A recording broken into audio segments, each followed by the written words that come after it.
Welcome to another exciting edition of Million Dollar Peddlers. I'm Paper Guy. And I'm Mr. Magazine. And today, our topic is what?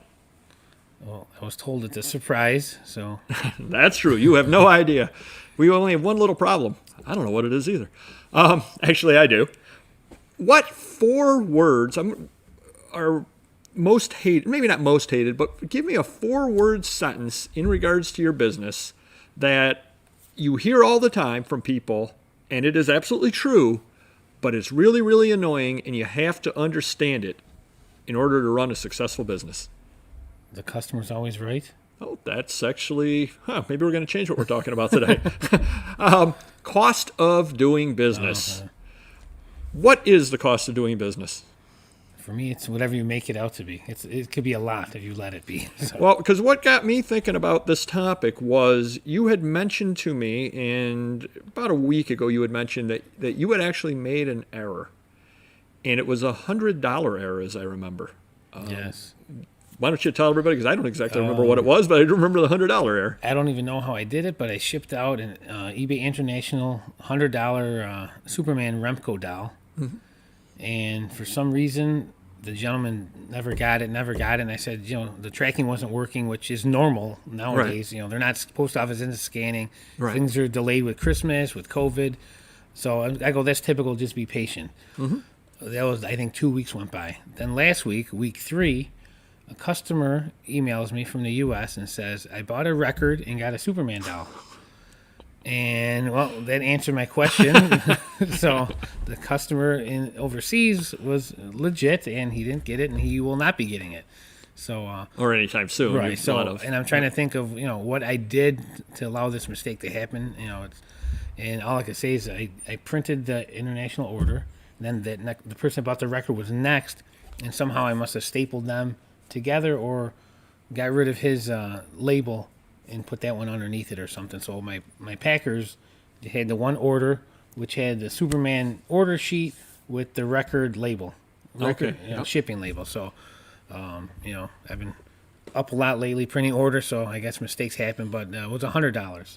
Yep, and that actually is an uncommon error in that a lot of times when you hear an error like that, what happens is somebody gets the wrong record. Right. Records can get switched fairly easily.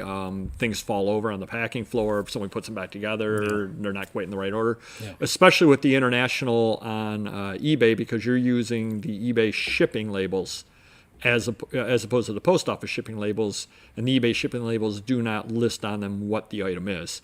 Right. So that makes it a little more difficult. Or if you ship on Amazon, the Amazon labels do not list what the item is either. Right. Yeah. Which I don't know why they don't, but they do not. And obviously, $100, you're not happy about it. Correct. But you had said something or other to me that you would have been absolutely furious 5 years ago. Yeah, 5-10 years ago. If an employee made the mistake or I made the mistake, I'd be really upset, scolding them. Hey, don't let it happen again. I just lost $100. They all make mistakes. It's natural, especially doing the volume we do. It happens on a daily basis. But, now it's the cost of doing business, and we accept it and move on. Yep. And kind of got me thinking. There was a comic book that I sold, had the, label, shipped it out, and it made it to the Rochester post office. And about a month later, I believe it's probably still sitting in the Rochester post office as it hasn't moved anywhere. Who knows where it got lost at? They scanned it, and who knows where it went. And the person contacted me and said, at first said, hey, what's going on with this? And I looked into it and said, hey, it's at the post office, et cetera, et cetera. About a week and a half later, I still haven't received it. I checked the tracking, and sure enough, it hadn't moved. So I refunded them the money. That is a cost of doing business, unfortunately. It's a $30 loss to me. I'm not happy about it, but right. Sure. Absolutely nothing you can do. Right. You're all going to have these cost of doing businesses. The thing that got me thinking, though, is the $30 loss to me, again, same thing as you, 5-10 years ago, it really would have irked me to have to give that money back, especially, you make errors, I make errors, things happen, and if it's an error that we made or we, packed something poorly and it got broken, right. That is a cost of doing business as far as things go. You give the refund, but okay, at least some part of it is my fault because I didn't pack it right, or I didn't, Right. you know, I know we've done videos before about bobbleheads, and I believe is it the neck area, or Yeah. the first couple of those you sent out, you did not quite realize, I believe, how to pack them around the neck area. Correctly, right. Yeah. Or go back 15, 20 years ago, 78 records. Yeah. Right. And at this point, you don't sell 78 records. You've got a pile of them, but you don't sell them. I've never tried to sell one, you know, so on and so on. At least at that point, if there's an error, you kind of can take some of the blame. Right. Like, oh, geez, I didn't pack that right. I didn't realize. But, you know, my loss was just I sent it out as I always do. The post office got it. The post office scanned it and then took it and put it in a shredder, apparently. I don't know what they did with it. But it cost me some money. And I think that if you're a newer seller, you're not that anybody is happy about a cost of doing business. Nobody is happy about that. But if you're a newer seller, I think it hits you even harder. Something gets lost and you're counting pennies, not that we aren't, but you're counting them even more than we are. Right. You know, because our sales are enough to handle a $30 loss or a $100 loss. I We know. don't like it. 10 but years ago, that loss was a higher percentage of my gross sales, where nowadays it's just a cost of doing business. It's a small, you know. Yep. You know, kind of deal. I've had it before where I've had some, and again, it's a very small cost of doing business. You're talking 10, 15 cents. But I've had a couple of envelopes or bags that I've tried to force something into, and then the bag splits down the side. Not worth it. And then you say, throw it away, because what am I going to do with it? Right. You know, and I'm saying, geez, I wasted a bag kind of deal. Things like that are going to happen. So don't get discouraged. And as much as you hate those 4 words, cost of doing business, almost as much as the customer is always right when you know that the customer isn't always Exactly. right.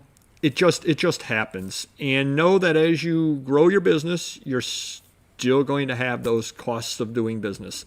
Never gets any easier to handle as far as emotionally. You still get upset over it. Do the best you can. That's it. But be careful. Double check things, and you know. Yep, as best as you can. Try to check things out. And actually, another large cost of doing business that I think Amazon has actually pushed this is with the free returns. Yeah. The buyer's remorse. And that is a cost of doing business. Right. You offer free returns on things. People send things back. And you're looking at it going, their reason for not wanting it is just don't want it. Or, I thought it was this. Found one cheaper is the best, because you know you bought it. Why are you looking for a cheaper one after the fact? Or one that I don't know if you've had returns on it, but I know you've gotten less than stellar reviews on Amazon about it. And these are absolutely great. Talk about a cost of doing business. And your reputation is also part of your business, obviously. So Sure. when you get a negative that is completely undeserved by somebody, it is a cost of doing business.